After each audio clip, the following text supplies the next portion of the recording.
High everyone, food in কিচেনৰ অন্য এটি নতুন ভিডিঅ'লৈ আপোনালোক সকলোকে স্বাগতম জনাইছোঁ। আজি ৰঙালাওৰ লগত বুট দি এটা ৰেচিপি লৈ আহিছোঁ। চাবচোন, যদি ভাল পায় তেনেহ'লে চেনেলটো লাইক কৰিব, শ্বেয়াৰ কৰিব আৰু ছাবস্ক্ৰাইব কৰিব। তেনেহ'লে ব'লক চাওঁ কি কি লাগিব ইয়াৰ কাৰণে। এয়া মই ৰঙালাও আৰু আলু লৈছোঁ। লগতে লাগিব তিয়াই থোৱা বুট কেইটামান, নৰসিংহ, পিঁয়াজ, আদা, নহৰু আৰু কেঁচা জলকীয়া। এই বুটখিনি মই বাকলি গুচাই ল'লোঁ। এয়া চাওক, এনেধৰণে বাকলিটো গুচাই ল'ব বুটৰ। তাৰপিছত এই বুটখিনিত আৰু দুটা কেঁচা জলকীয়া দি মই মিক্সাৰত এনেকৈ পেষ্ট বনাই ল'লোঁ। পিঁয়াজটো পিহনাত পিহি লৈছোঁ, আদা নহৰু থেতালি লৈছোঁ। লগতে কেইটামান জিৰা, শুকান জলকীয়া আৰু তেজপাতো ব্যৱহাৰ কৰিছোঁ। ইফালে কেৰাহীখন বহাই দিলোঁ গেছত আৰু গৰম হোৱাৰ পিছতে এয়া তেল দি দিছোঁ।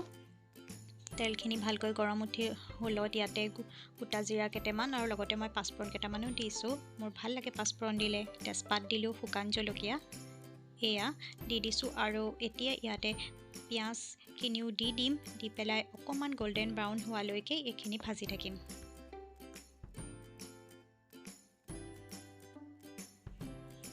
মই এতিয়া ইয়াতে নৰসিংহ পাতকেইটাও দি দিলোঁ। আচলতে আগতেই দিব লাগিছিল, মোৰ থাকি গ'ল, আপোনালোকে আগতে দি ল'ব। এয়া গল্ডেন ব্ৰাউন হৈছে আৰু এতিয়া ইয়াতে আদা নহৰু থেতালি থোৱা পেষ্টটো দি দিছোঁ আৰু এইখিনি কেঁচা গোন্ধ যোৱালৈকে অলপ সময় ভাজি থাকিম। এইখিনি ভজা হৈ গৈছে। এতিয়া ইয়াতে বুটৰ যিটো পেষ্ট বনোৱা হৈছিল সেই পেষ্টটো ইয়াতে ঢালি দিম আৰু ভালকৈ লৰাই ভাজি থাকিম। এইখিনি খুব তলত লাগি ধৰে, চাব, সাৱধানে লৰাব। প্ৰয়োজন হ'লে অকণমান পানী দি হ'লেও লৰাব, নহ'লে তলত লাগি গৈ জ্বলি যোৱাৰ চান্স থাকে। এয়া দেখিছে নহয় কিমানকৈ তলত লাগি ধৰিছে। তথাপি এইখিনি লৰাই ভাজি থাকিব। বুটৰ যাতে কেঁচা গোন্ধটো গুচি যায় তেনেকুৱালৈ অলপ সময় ভাজি থাকিব লাগিব।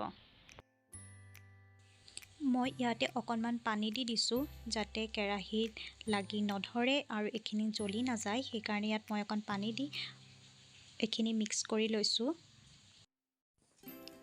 এতিয়া ইয়াতে 1 চামুচ হালধি পাউডাৰ, 1 চামুচ জিৰা পাউডাৰ আৰু সোৱাদ অনুসৰি নিমখ দি দিছোঁ আৰু এইখিনি ভালকৈ মিক্স কৰি লৈছোঁ।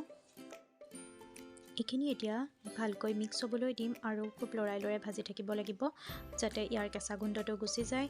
5 মিনিটমান সময় মোৰ ভাজা হৈ গৈছে আৰু ইয়াৰ কিন্তু গেছৰ ফ্লেমটো মই ল'তে ৰাখিছোঁ যাতে এইখিনি জ্বলি নাযায়। আৰু এতিয়া ইয়াতে ৰঙালাও আৰু আলু চব্জিখিনি ইয়াতে ধুনীয়াকৈ বাকি দিছোঁ আৰু এইখিনি এতিয়া ভালকৈ মিক্স হ'বলৈ দিম।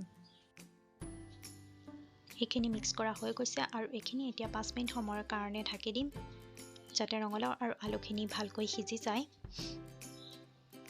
এয়া 5 মিনিটৰ পিছত ঢাকোনখন দাঙাৰ পিছত এইখিনি অলপমান সিজিছে, ৰঙালাও আৰু আলুখিনি সিজা হৈ গৈছে। আকৌ 5 মিনিট সময়ৰ কাৰণে ঢাকি দিম। এইখিনি লৰাই ভাজা হৈয়ে গৈছে। ইয়াতে মই এতিয়া অকণমান পানী দি দিছোঁ আৰু এইখিনি এতিয়া ভালকৈ মিক্স হ'বলৈ দি আৰু অলপ সময় ভাজি ল'ম।